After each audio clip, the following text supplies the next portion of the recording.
Hey guys, welcome back to another video on the channel. Today we're taking a look at this gaming PC I picked up from CEX for only £300, and seeing they normally retail new for double its price, I just had to take a look. The PC in question is a HP Victus 15 litre something.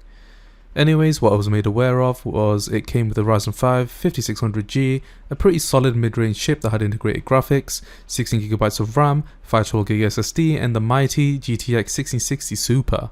So let's take a look at this small gaming tower and see what it's capable of for its price. The PC was shipped in a pretty large box for what it is. Inside, this little beast was nicely packed in styrofoam, and with it you got the PC and a power cable. Now, the PC. It started up straight away into Windows 11 and the setup was pretty standard. Into Windows you get your standard bloatware, but aside that, everything looks normal. The exterior looked pretty clean for a grade B item, with minor scuffs and scratches as expected.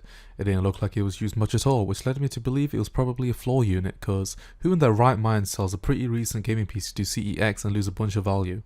Anyways, time to look inside. The PC was screwed on with these weird star-shaped screws, also known as a T10. I actually didn't have a screwdriver for these screws, but I did have this ring doorbell screwdriver, which somehow worked.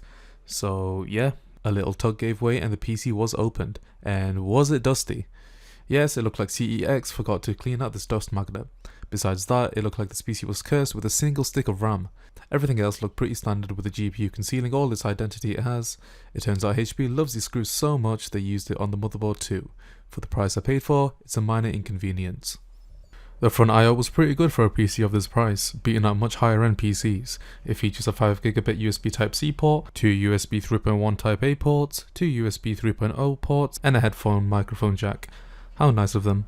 The back I/O was pretty lackluster with only 4 USB 2.0 ports, standard audio jacks and Ethernet. The HDMI seems to be covered up, but since this PC does include iGPU, you can technically use it. The GPU has its usual HDMI, DisplayPort, and DVI. Who uses DVI in 2024? Taking a look in the Open gaming software, here you can change the colours of the front RGBs. I do quite like the small touch of lighting you get with the Victus, as well as a holographic mirror design. Nothing too over the top like you get with other gaming PCs. Out of curiosity, I checked to see how long this PC has been running via Crystal Disk Mark. Well, it's been put to work it seems, with over 2000 power on hours and over 600 turn on cycles. It's quite the workhorse. That further supports my claim that it could have been a floor unit at some shop given how long it's been on for. You might be thinking, oh, for £300 this all seems a bit lame. Well, putting it all into PC Part Picker says otherwise, and I didn't even have to build it. That's not including other extras like Wi-Fi, Bluetooth, RGB if you consider that an extra, and 24 months of CEX warranty, which is pretty sick. A further look reveals it still has 4 months of HP warranty left, which means that this PC was most likely bought around September last year. The last owner, if there ever was one, didn't like it I guess. Alright, we see that the PC is functional, now time to inspect it to see what's really lurking underneath. I started off by taking off the lonely stick of RAM, then the standard OEM cooler you seem to get with every pre-built these days. The thermal paste was pretty fresh underneath, but that was no surprise given how new this PC was.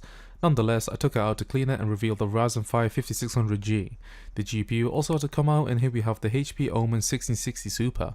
Can probably sell this for £100 itself. We'll see later on how it can run some games. We'll stick with a single stick of RAM for now, but later on upgrade to a 2x8 set to see if it makes any noticeable difference. Let's put this all back together and finally run some tests to see how it can fare. First of all, I wanted to test the raw CPU power this 5600G could output via Cinebench, and it did not disappoint. The 5600G is a pretty decent chip for a budget build, so it only makes sense they used it. For GPU power, I ran a Heaven benchmark on high settings at 1080p. This 1660 Super did pretty well considering it's near 5 years old, with a score of 3574 and an average FPS of 141. Now with the games. In Fortnite on high settings we got an average of 87.7 FPS with a few lag spikes here and there when generating new terrain.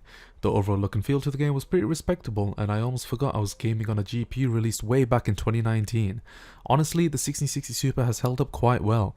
If you're not into ray tracing, DLSS would be quite nice, but these GPUs can be picked up very cheap, so it's a no-brainer when looking for a cheap capable GPU. On performance mode, high settings, an average of 137.5 FPS was possible, with minor dips but not frequent. I expected this to be a bit higher, so this is most likely to do with a single stick of RAM. Still, the game ran very well, so I can't really fault it. Next we have Counter-Strike 2 on high settings. We saw an average of 144 FPS with a pretty stable frame rate throughout. To be honest, CS2 can run on basically anything, so there's no surprise how it can run on this PC. The overall experience was pleasant enough and can definitely support high refreshes, if you need that of course. I'm absolutely crap at this game, so let's move on to the next one. Minecraft did pretty well, which was expected. Medium settings, render distance set to 12, and fancy graphics yields an average FPS of 726, so I think it did pretty well. Keep in mind I was using sodium to further boost FPS. Most people use FPS boost mods like Optifine, so it was only fitting I added this to the testing. The gameplay was flawless with barely any noticeable dips in FPS. If you're just looking to play Minecraft, then these specs really hit the mark. With Astral X shaders via Iris mod, we saw a pretty stable FPS of 58, so very close to the 60 mark, but just not there. I'd imagine if you lower the settings a bit, then this could be achieved. Everyone knows how shaders absolutely kill FPS, so this result really wasn't a surprise, and actually came to be quite good overall. Here's a new one, the finals. Medium settings got us a respectable average of 96 FPS with no major stutters when in combat. I'm quite new to this game, so cut me some slack. The overall feel to the game was pretty good, and I didn't encounter much in lag or dips when in more busier areas. I assume with this game being relatively new, optimization isn't the best, so this result could be better later down the line, but for now it's perfectly acceptable and actually quite enjoyable. And finally, The Last of Us. A pretty demanding game for these specs, but I gave it a go anyways to see how it performs. I'm pleased to say it did pretty good, averaging 73 FPS on medium settings with a stable frame rate throughout. Only with minimal spikes when transitioning in new built up areas. Perhaps they optimized the game, or I mistook the 1660 Super as a slow card, but it did great. Will the results change once I add in a dual channel kit of RAM? Well, before we look at the results, I added a 2x8 kit of 32 mega transfers per second RAM. However, it did not recognize the speed, and with the BIOS quite limited, I guess we have to stick to 2666. In Fortnite, the average FPS on performance mode went from 144 to 197 FPS, with it hitting in the low 200s quite often. I don't get why companies limit the raw performance by only adding a single stick of RAM. Seems quite counterintuitive. Anything to save a few pennies, I guess. Overall, the addition of another stick has made a pretty big difference to the overall feel to the game. In Minecraft using shaders, the performance actually went down a bit, which is quite strange.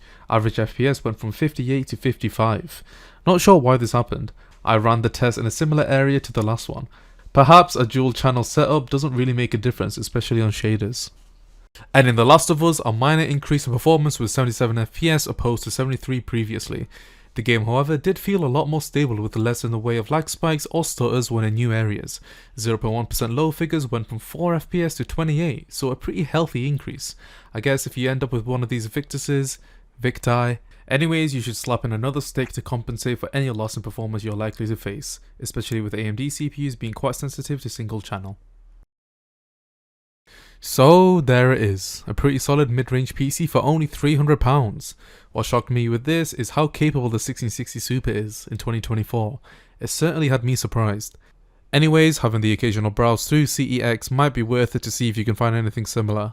I got quite lucky with this one, but have seen other great deals on that site.